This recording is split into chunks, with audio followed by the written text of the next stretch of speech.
Do Help Química, sejam então todos bem-vindos à nossa aula de número 38, Geometria Molecular.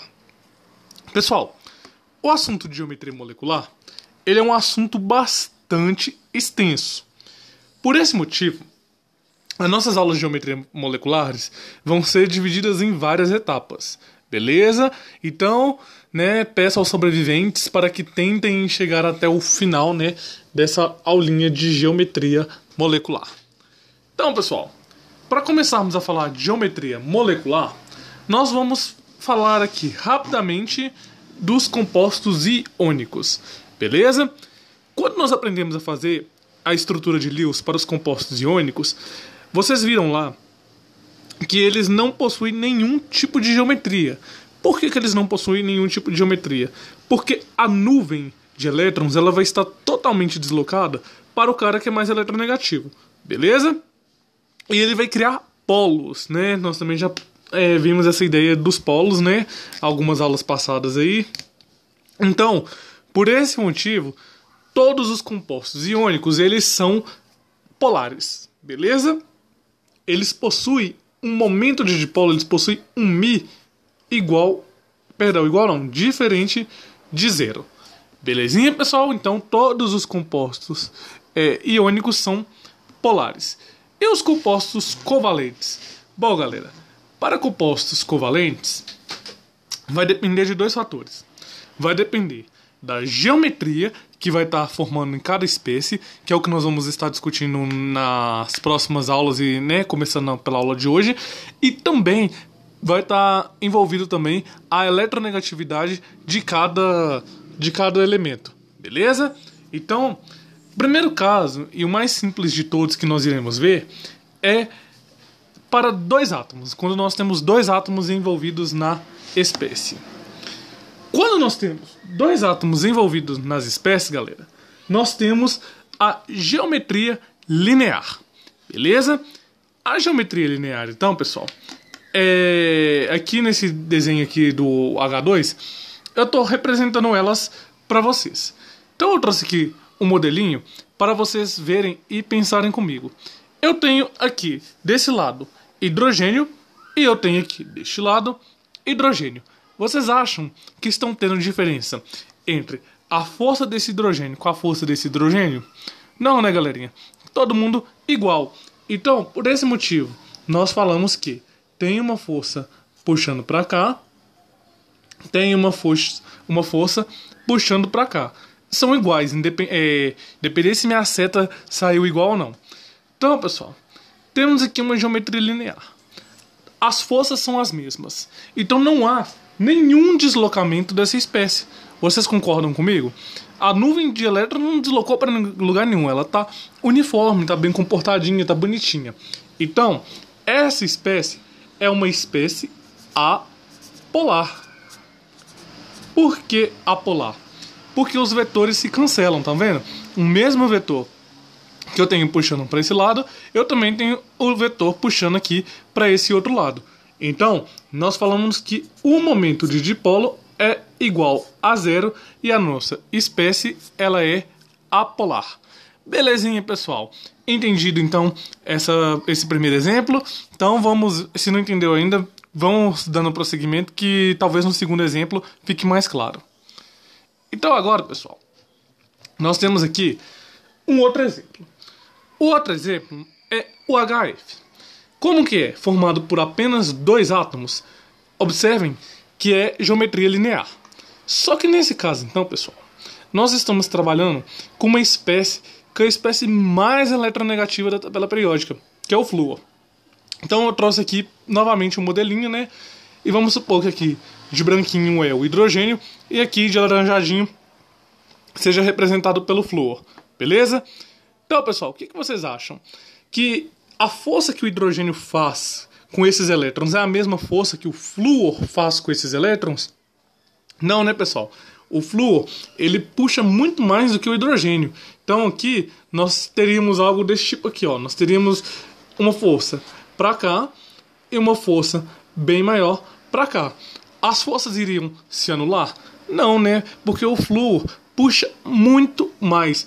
Então, ele é um cara polar e o momento de dipolo é diferente de zero. Belezinha, pessoal? Pessoal, já me perguntaram isso outras vezes, então eu já vou falar de uma vez para se caso gerar dúvida. Algumas pessoas me perguntam: Emerson, o vetor desse jeito que você fez está certo? Sim, pessoal. Os vetores, eles são puxados no sentido dos elétrons. Belezinha? Tranquilo? Ah, e alguns professores ainda gostam de colocar uma cruzinha, né? Ensinam colocando uma cruzinha assim atrás para representar qual que é o lado positivo do vetor. Eu, particularmente, não cobro isso, mas tem alguns professores que estão extremamente chatos, né? E eu aconselho vocês fazerem isso, tá? Colocar a setinha aqui no lado do vetor positivo. Então, pessoal, por que essa espécie também tendo geometria linear, ela é polar, enquanto a outra era apolar? Então, aqui, ó, vamos subir aqui para o nosso exemplozinho aqui, as minhas duas espécies novamente. Então, essa daqui de baixo, né, que nós só temos hidrogênios nela, elas não tem diferença de força. Esse tracinho aqui, representando a nuvem de elétrons, não está deslocado em nenhum dos dois lados. Eles estão bem comportadinhos. Agora, essa daqui de cima, que eu estou segurando nas minhas mãos, elas têm um flúor aqui no lado direito, enquanto aqui no lado esquerdo nós temos um hidrogênio. O flúor, sendo muito mais eletronegativo, ele puxa essa ligação toda para o lado dele, né? Por esse motivo, então, os vetores não irão conseguir se anular, né? E a nossa espécie vai ser polar. Tranquilo, pessoal? Facinho, né? Mais fácil que andar para trás. Então, vamos lá.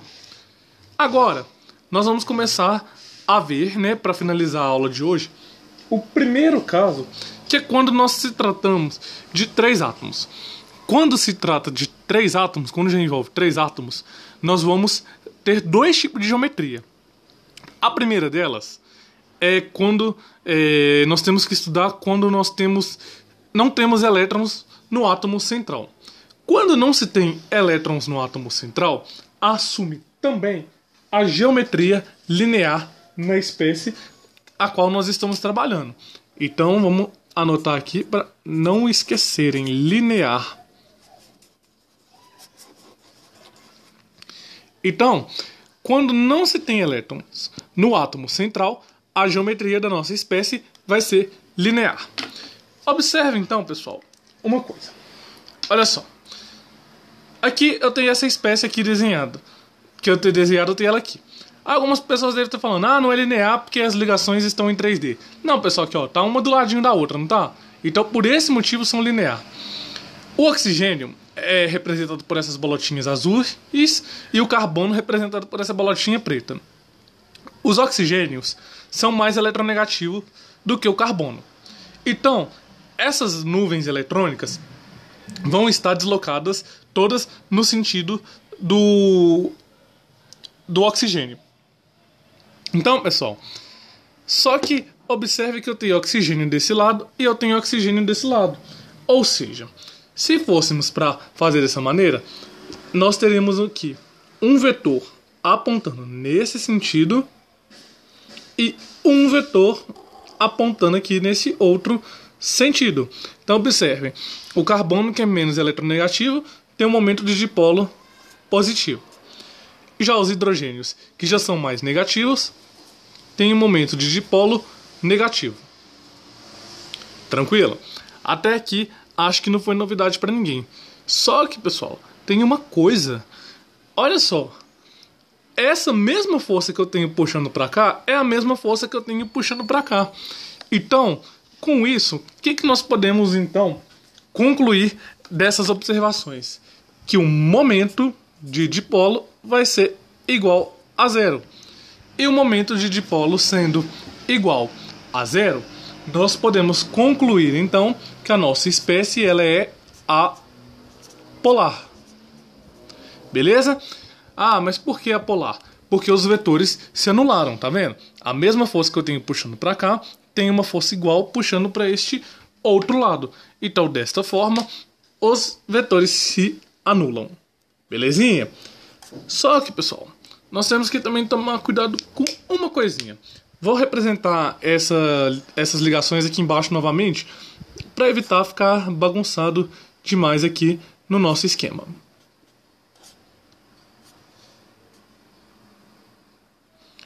Então tá aqui as minhas ligações representadas.